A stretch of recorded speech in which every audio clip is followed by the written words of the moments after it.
آج دلائل مکمل ہو گئے ہیں، دونوں اطراف سے آرگومنٹس کورٹ نے سن لیے ہیں۔ یہ جو آرگومنٹس ہوئے ہیں یہ ہونے چاہیے تھے 426 پہ سزا کی معطلی پہ، لیکن عدالت نے پورے کیس پہ سماعت کر لی ہے۔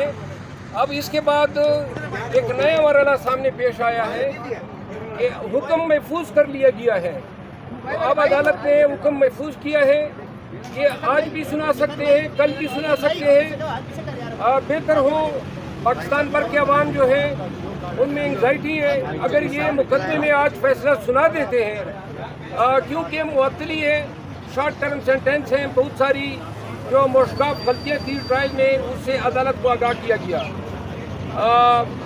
دوسری بات یہ ہے کہ ہمیں اندیشہ ہے کہ چیئرمین پی ٹی آئی کو اس کیس سے رہائی کے بعد ریاستی ادارے اور کیسز میں گرفتار کریں گے۔